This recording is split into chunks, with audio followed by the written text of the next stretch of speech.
เอาเรื่อง1 2 3 4เนาะวันนี้ข้าพเจ้ากาสิขออนุญาตบาดคำนำเจ้าของเสียงเพลงต้นฉบับเนาะโดยเฉพาะทางอาจารย์เวียงอนุไสเนาะวันนี้ข้าพเจ้าจะมาห้องเพลงเพิ่นโดยเฉพาะเพลงทูพิษจิตครูบาบัดนี้เนาะสิห้องเป็นคาราโอเกะบัดนี้เซิ้นบัด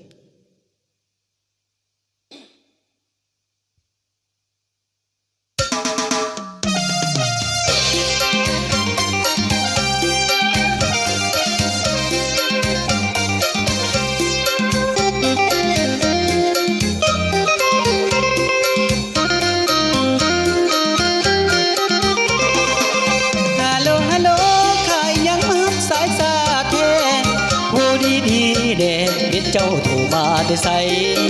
มาทำท่าบ่จื้อจังแม่นคนมามากนิสัยแม่นเจ้าเป็นไผคือโทรมาเว้าจังซี่สมองเสื่อมแล้วติเจ้าจึงบ่จื้อเสียงคอยมีพี่สาวสำน้อยอยู่เฮียงข้างระวังเจ้าตายฟังทางพี่ก่อนเจ้าอย่าฟ้าเว้าไปหลายผู้ว่าแม่นไผที่กำลังหลงสายเจ้าอยู่อยากเอามือบิดหูเบิ่งนี้จังแม่นอ้อแอเจ้ามั่นใจเลยว่าเจ้าลงสายกับไผอยู่ว่ามั่นใจปานใดฟังเสียงนี่คุ้นหูนี่บ่แม่นเบอร์หมู่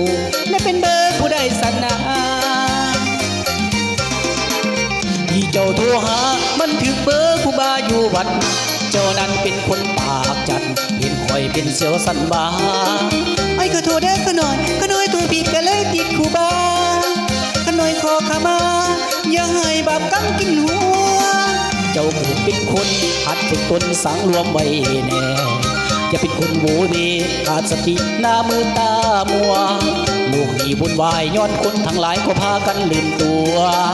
ลืมดีลืมซัวย้อนขาดการพิจารณาโยเอาเกี้ยวกันแน่นะยกกันแน่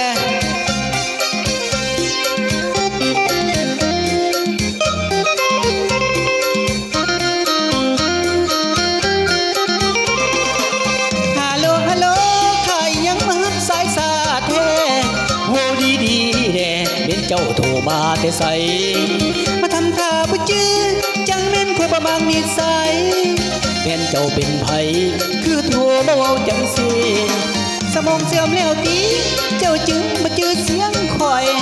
มีพี่สาวสำน้อยอยู่เฮียงข้างระวังเจ้าตายฟังทางพี่ก่อนเจ้าอย่าฟ้าเว้าไปหลายผู้ว่าแม่นไผ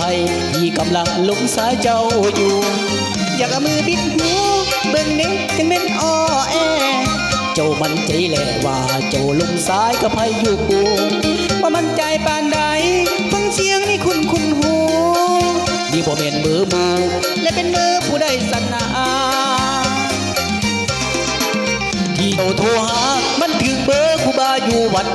เจ้านั้นเป็นคนปากจัดเห็นคอยเป็นเสียวสันบาไอ้ขอโทษเด้อขน่อยตัวผิดก็เลยติดครูบาขน่อยขอขมาอย่าให้บาปกรรมกินหัวเจ้าเกิดเป็นคนหัดฝึกตนสังรวมไว้แน่อย่าเป็นคนโง่เวขาดสติหน้ามือตามัวโลกนี้วุ่นวายย้อนคนทั้งหลายก็พากันลืมตัวลืมดีลืมซัวย้อนขาดการพิจารณาโย